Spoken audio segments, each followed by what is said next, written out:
The morning I found Mom crying in her wheelchair, I knew the HOA president had gone too far. She called the police on my dying mother for having a wheelchair ramp and oxygen tank. But she didn't know one thing: I'm the chief of police. Before you watch full story, comment below from which country are you watching. Don't forget to subscribe for more amazing stories. The morning sun felt cold against my skin as I pulled into my childhood driveway. My hands shook on the steering wheel. Mom's voice on the phone an hour ago still echoed in my ears. She was crying. My mother, the strongest woman I knew, was crying. "Sarah, please come home." She called the police on me again. "I'm so tired." That was all she said before hanging up. My mother never complained. Not when Dad left us 15 years ago. Not when she worked 3 jobs to put me through college. Not even when the doctor said the word cancer 6 months ago. But today, she cried. I stepped out of my car and saw her. My beautiful mother sat in her wheelchair on the front porch. Her once thick black hair was now thin and covered with a scarf. Her face looked pale and tired. Cancer was eating her alive, but she still tried to smile when she saw me. "Mom!" I ran to her and knelt down. I held her thin hands in mine. They felt like paper. Tears ran down my face. "What happened?" Before she could answer, I heard a loud voice behind me. Well, well, well. Look who finally decided to show up." I turned around. A woman in her 50s stood at the edge of our property. She wore expensive clothes and too much makeup. Her face showed no kindness. Only hate. This was Patricia Morrison, the HOA president. The woman who made my mother's last months a living hell. "Excuse me." I stood up slowly. My police training kicked in. "Stay calm. Assess the situation. Your mother is violating HOA regulations," Patricia said coldly. "That wheelchair ramp is not approved. The medical equipment truck blocked the street yesterday. And that oxygen tank on the porch is an eyesore." I looked at the small wooden ramp my brother built last month. Mom needed it to get in and out of the house. The oxygen tank sat quietly next to her chair. It kept her alive. My blood started to boil. "My mother is dying," I said quietly. Each word felt heavy. "She has stage 4 cancer. She needs that ramp. She needs that oxygen." Patricia crossed her arms. "I don't care about her medical problems. Rules are rules. This is a prestigious neighborhood. We have standards to maintain." Behind me, I heard Mom crying softly. My heart broke into a million pieces. "Mom, go inside," I said gently. "I'll handle this." "Sarah, please don't fight with her," Mom whispered. Her voice was so weak. "I'm tired of fighting." I helped Mom inside. Her bedroom was on the first floor now. She couldn't climb stairs anymore. The room smelled like medicine and sickness. My baby nephew, little Tommy, slept in a crib in the corner. My brother's son. His wife died in childbirth 3 months ago. My brother was working 2 jobs now. Mom was watching Tommy despite being so sick herself. She loved that baby more than anything. Tommy was only 3 months old. He had his mother's eyes. Sometimes when I looked at him, I wanted to cry. He would never know his mother. And soon, he might not remember his grandmother either. "Auntie Sarah," Mom whispered as I helped her sit on the bed. "I'm sorry you had to come. I know you're busy at work." Busy at work. If only she knew what my work was. "Mom, you never told me things were this bad with Patricia." Mom looked down at her hands. "I didn't want to worry you. You have your job. You have your life. I'm just old and sick. I don't want to be a burden." "A burden?" I knelt in front of her. Tears filled my eyes again. Mom, you are not a burden. You are my mother. You sacrificed everything for me and David. Everything. Mom touched my face gently. I raised a strong daughter. So strong. Just like your badge says. I'm so proud of you, Sarah. She pointed to my jacket on the chair. My police jacket. But Mom didn't know the whole truth. She knew I was a police officer. She came to my graduation from the academy 10 years ago. But she didn't know about my promotion last year. She didn't know that I was now the police chief of our city. I hadn't told her because I wanted to wait. I wanted to tell her when she was healthier. But she never got healthier. Mom, rest now. I'll take care of everything. I went back outside. Patricia was still there. She was taking pictures of our house with her phone. What are you doing? I asked. Documenting violations, she said without looking at me. The grass is half an inch too long. That counts as violation number 7 this month. 7 violations? Yes. Each violation comes with a $500 fine. Your mother owes the HOA $3,500. My hands became fists. $3,500. Mom had no money. All her savings went to medical bills. Insurance covered some treatments, but not all. Not the expensive medicine that kept her alive a little longer. Not the special food she needed.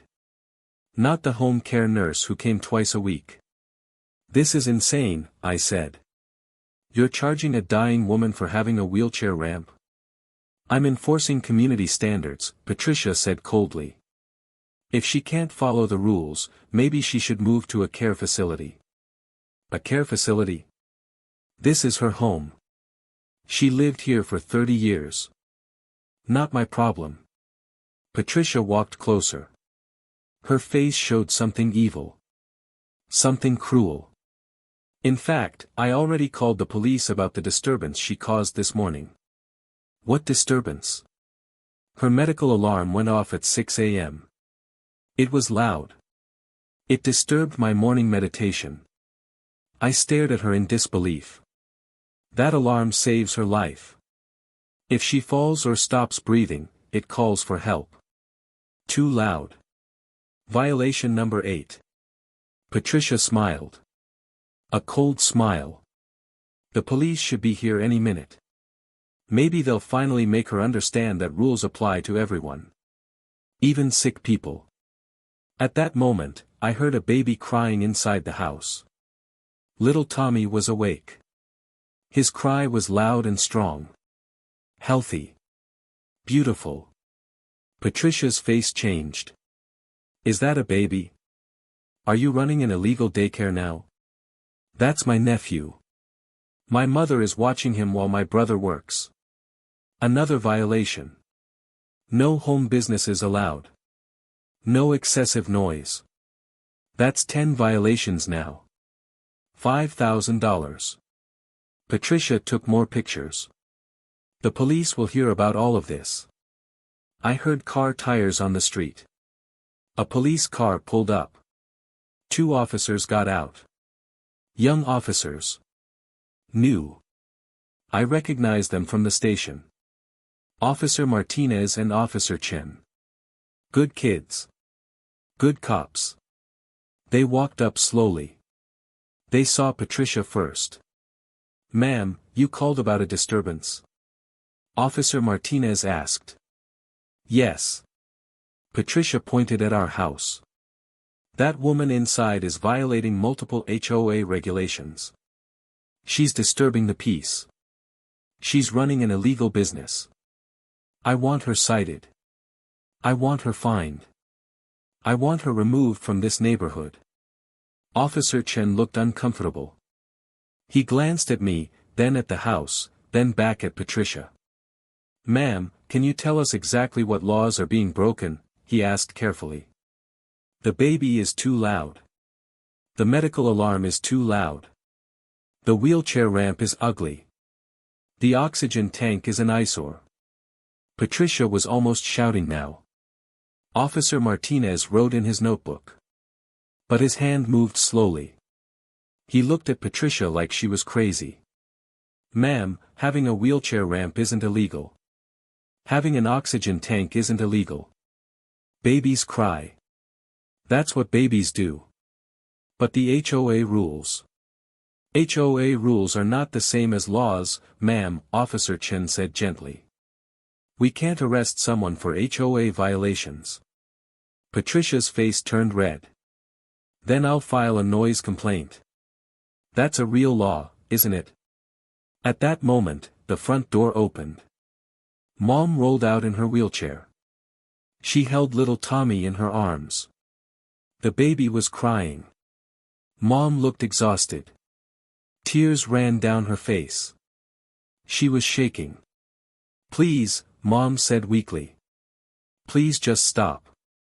I'll pay the fines. I'll remove the ramp. Just please leave me alone. I just want to take care of my grandson in peace. I don't have much time left. Her voice broke on the last words. Tommy cried louder. Mom tried to comfort him, but her hands shook too much. Patricia looked at Mom with pure disgust. Cancer or no cancer, rules are rules. That was the moment something inside me snapped. I walked forward. I stood between Patricia and my mother. I looked Patricia straight in the eyes. Officer Martinez, Officer Chen, I said clearly. My voice was different now. Strong. Commanding. The voice I used at work. Thank you for responding to this call. Both officers looked at me carefully. Recognition slowly appeared on their faces. Chief. Officer Martinez said quietly. Patricia looked confused. Chief. What are you talking about? I took out my wallet. I pulled out my badge. My real badge. Not the regular officer badge Mom had seen 10 years ago. This badge was different.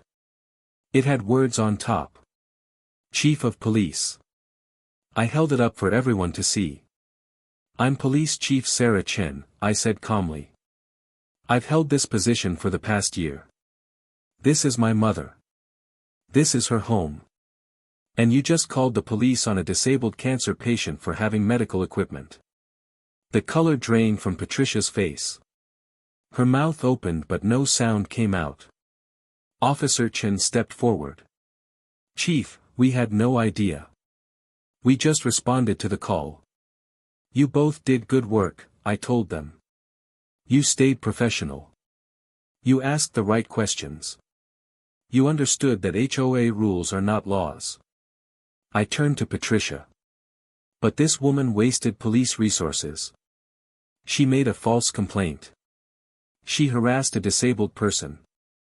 These are actual crimes, Mrs. Morrison. Patricia started backing away. I didn't know. I was just what? Just torturing a dying woman. My voice got louder.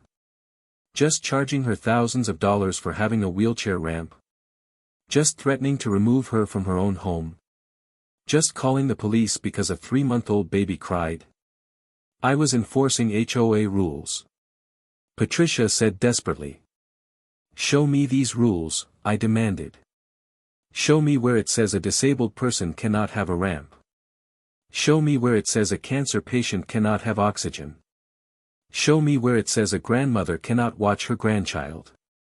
Patricia's hands shook as she pulled out papers from her designer purse. She handed me the HOA rule book. I read through it quickly. My mother and brother both had law degrees in the family. I knew how to read legal documents. These rules, I said slowly, say nothing about medical equipment. Nothing about temporary wheelchair ramps. And certainly nothing about babies. I flipped through more pages. In fact, under the Fair Housing Act, HOAs must make reasonable accommodations for disabled residents. My mother's ramp is a reasonable accommodation. Her oxygen tank is a reasonable accommodation. Patricia's face went from red to white. I didn't think. You didn't think. That's the problem. I walked closer to her. Let me tell you what I think. I think you're a bully. I think you enjoy having power over people. I think you target the weak because it makes you feel strong. Behind me, Mom started crying harder. I turned around quickly. Mom, are you okay? She nodded, but Tommy was crying louder now. He needed to be fed. Mom looked too weak to even hold him properly. Officer Martinez, I said, please help my mother inside. Get her the baby bottle from the kitchen. Make sure she and the baby are comfortable. Yes, Chief. Martinez went to Mom gently. He carefully took Tommy from her arms and helped Mom back inside. I turned back to Patricia. How many other people have you bullied in this neighborhood? Patricia said nothing.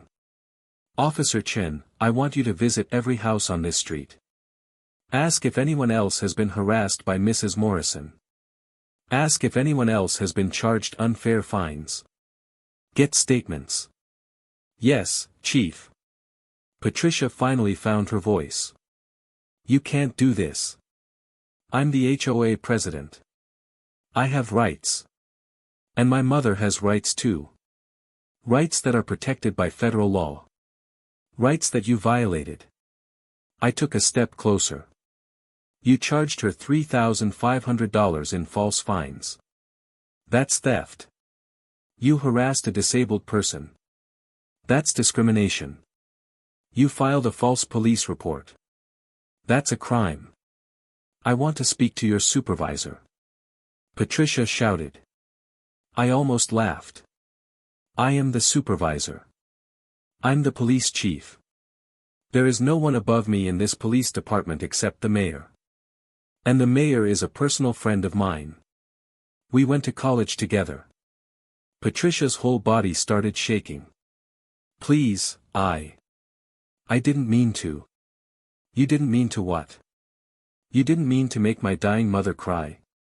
You didn't mean to threaten her with eviction. You didn't mean to charge her money she doesn't have for equipment that keeps her alive. Inside the house, I could hear Tommy's cries getting softer. Martinez was probably feeding him. Mom was probably crying tears of relief. Finally, someone was helping her. Finally, someone was protecting her. Here's what's going to happen, I said to Patricia. First, you're going to cancel all fines against my mother. Every single one. Second, you're going to resign as HOA president. Third, you're going to issue a written apology to every person you've bullied in this neighborhood. And if I don't? Patricia tried to sound brave, but her voice shook. Then I press charges. Harassment. Discrimination. Filing false police reports. Theft. Choose. Patricia stood there silently for a long moment. Then, quietly, she whispered, I'll do it. I can't hear you. I'll do it, she said louder. Tears started running down her face now.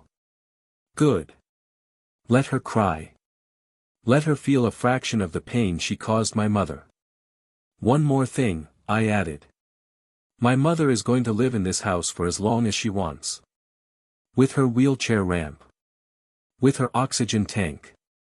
With her medical alarm. With her grandson. And you are never going to bother her again. If I hear that you even looked at her wrong, I will make your life a living hell. Do you understand? Patricia nodded quickly. Yes. Yes, I understand. Now get off my mother's property. Patricia ran. Actually ran. She stumbled in her expensive shoes and almost fell. She got into her car and drove away fast. Officer Chen came back. Chief, I talked to 3 neighbors just now. They all have complaints about Mrs. Morrison. One is an elderly veteran. She charged him fines for having an American flag that was too big. Another is a single mother. Mrs. Morrison reported her to child services because her kids played outside too much. My blood boiled again. Get all their statements. I want a full report on my desk tomorrow morning. Yes, Chief. Officer Chen walked back to the patrol car. I stood there for a moment. My whole body was shaking. Not from fear. From anger. From sadness. From exhaustion. I wanted to scream. I wanted to cry. I wanted to go back in time and protect my mother from all of this pain. But I couldn't. I could only move forward. I went inside. Officer Martinez was sitting with Mom. Tommy was drinking his bottle peacefully. Mom's face looked a little better. Not so pale. Not so scared. Chief, Martinez said quietly, your mother told me everything. About the harassment. About the threats. About the money. He looked angry. That woman is evil. Thank you for helping, Officer Martinez. You can go now. Yes, Chief. He stood up, then hesitated. Chief, my grandmother died of cancer last year. I know how hard this is. If you need anything at all, just call me. I felt tears coming again. Thank you. After Martinez left, I sat down next to Mom. I took her hand. Why didn't you tell me? I asked softly. Mom looked at Tommy. You have important work. You protect the whole city. I didn't want to bother you with my small problems. Small problems? Mom, this isn't small. You were being tortured. I'm dying anyway, Sarah. Mom's voice was so quiet. I just wanted to spend my last days in peace. In my home. With my grandson. I couldn't hold back anymore. I started crying. Big, loud sobs. I put my head on Mom's lap like I did when I was a little girl. She stroked my hair with her weak hands. My strong daughter, she whispered. My beautiful, strong daughter. You became the police chief. When did that happen? Last year, I sobbed. I wanted to tell you at a better time. I wanted to celebrate. But you were so sick and... Shoo, it's okay. Mom kept stroking my hair. I'm so proud of you. So proud. My daughter protects everyone. Even her old mother. You're not old. You're only 58. I feel old. I feel tired. Mom's hand stopped moving. Sarah, I need to tell you something. I looked up. Her face was serious. The doctor said I have maybe 2 months left. 3 if I'm lucky. The cancer is everywhere now. In my bones. In my lungs. Everywhere. My heart stopped. 2 months. Maybe 3. I knew she was sick. I knew she was dying. But hearing the timeline made it real. Made it immediate. Mom, no. There has to be other treatments. New medicines. Clinical trials. Something. Sarah, I'm tired of fighting. The treatments make me so sick. I can't eat. I can't sleep. I just want to spend my last days here. At home. With you. With David. With Tommy. Mom touched my face. I want to die in peace. In my own bed. Is that okay? What could I say? How could I say no? I pulled her close and hugged her as gently as I could. She felt so small in my arms. Like a bird. Like she might break. Okay, Mom. Okay.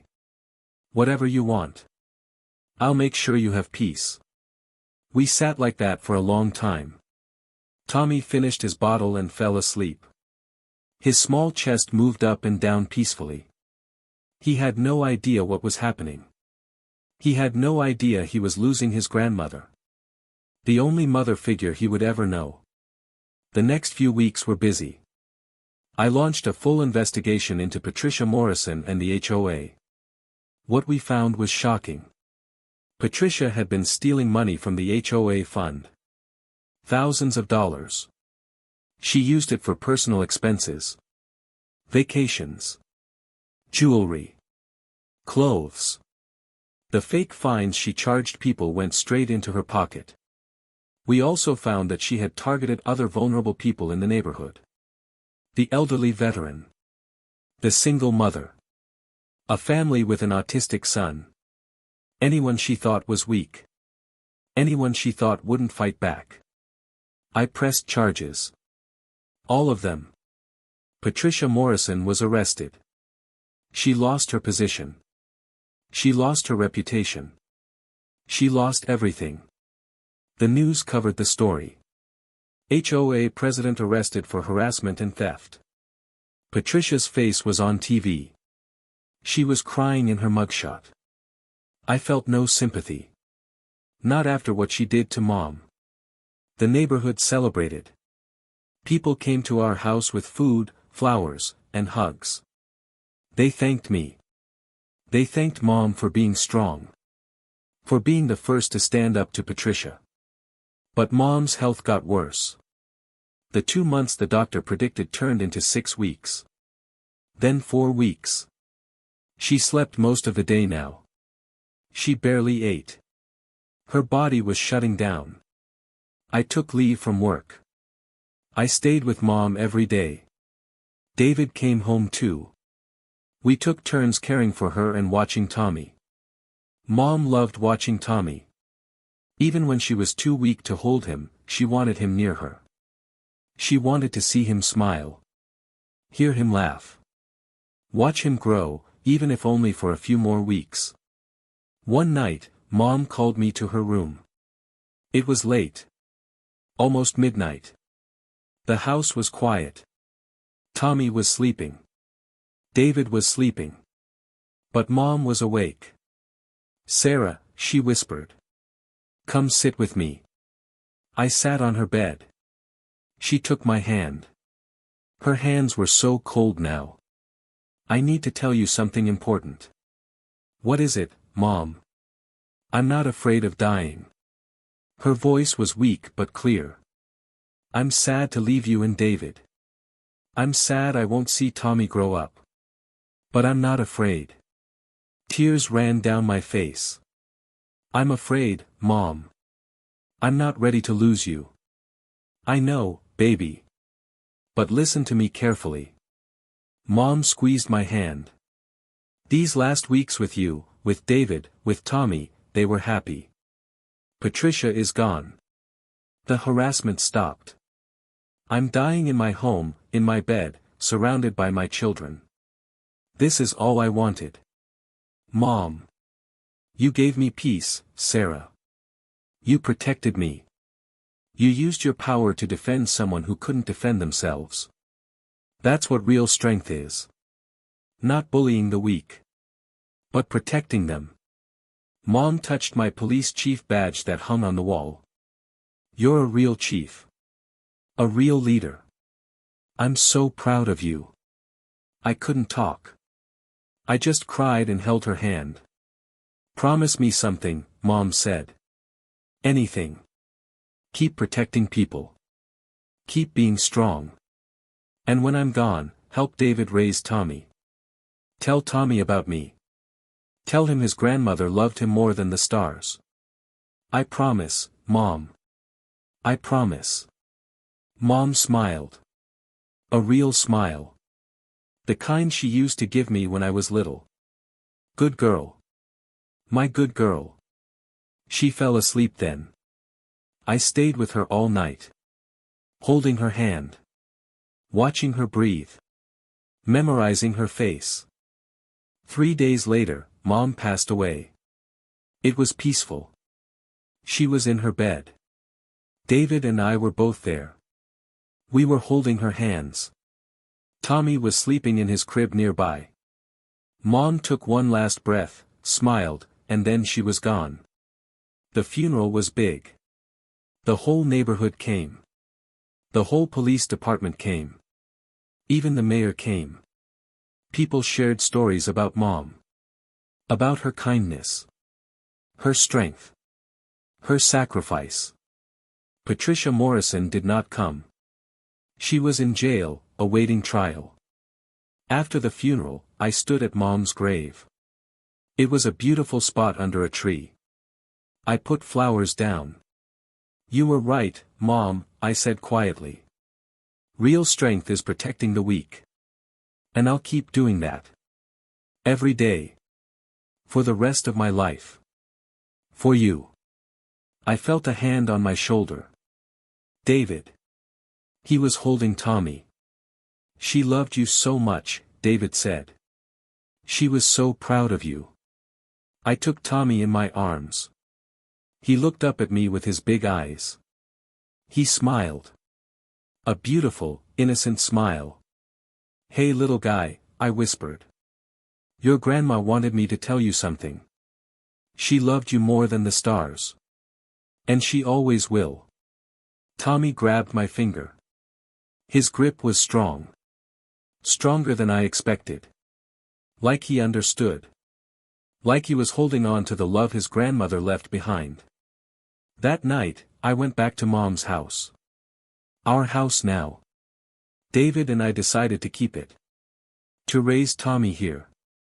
To keep Mom's memory alive in these walls. I walked through each room. The living room where Mom used to read to me. The kitchen where she taught me to cook.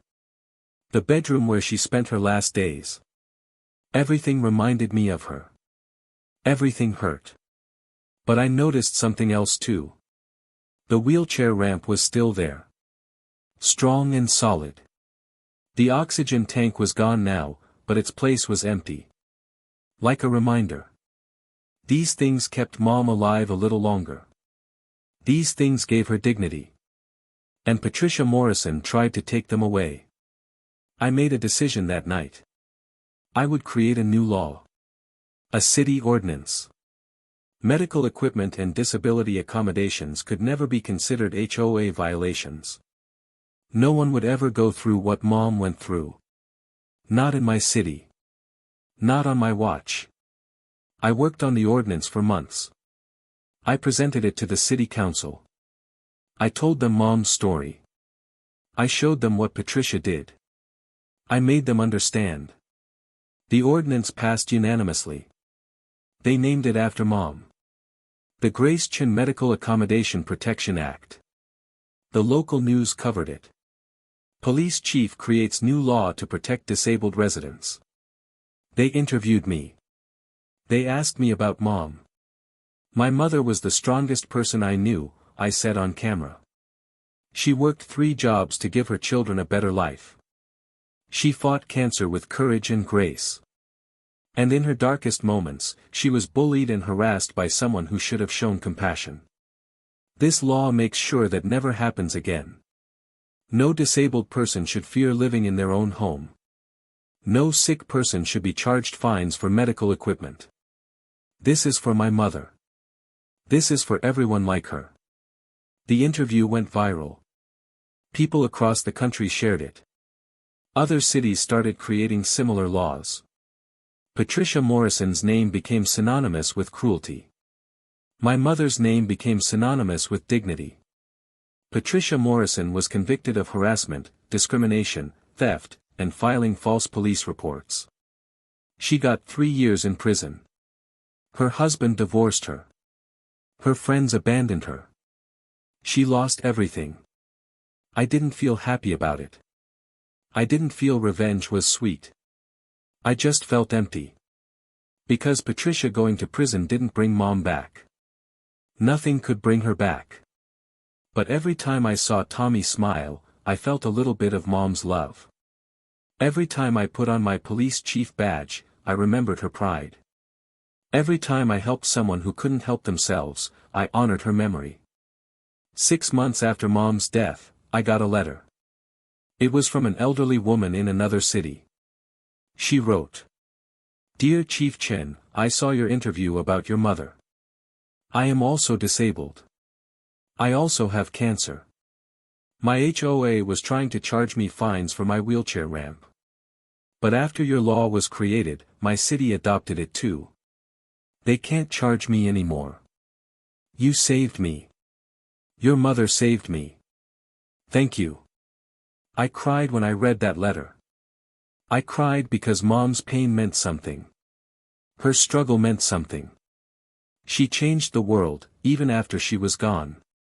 Today, 2 years later, I still visit Mom's grave every week. Tommy comes with me. He's 2 years old now. He's walking and talking. He's smart and kind, just like Mom. Tommy, do you want to tell Grandma about your week? I ask him.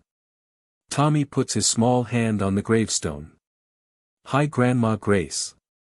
I learned colors. Blue is my favorite. Like the sky. I smile through tears. Mom, you would love him so much. He has your kindness. Your strength. The wind blows gently. Leaves fall from the tree. I like to think it's Mom's way of saying hello. I am Police Chief Sarah Chen. I protect my city. I defend the weak. I honor my mother's memory every single day. And I make sure that no one ever has to face what she faced. No one ever has to suffer alone. No one ever has to cry because a bully made them feel small. That's my promise to Mom. That's my promise to everyone. Because real strength isn't about power. It's about protection. It's about standing up for those who can't stand up for themselves.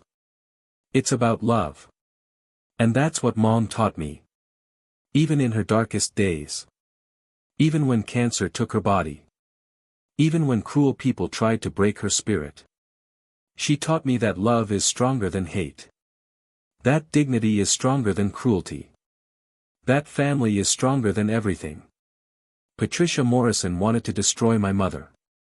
Instead, my mother's story destroyed Patricia's evil.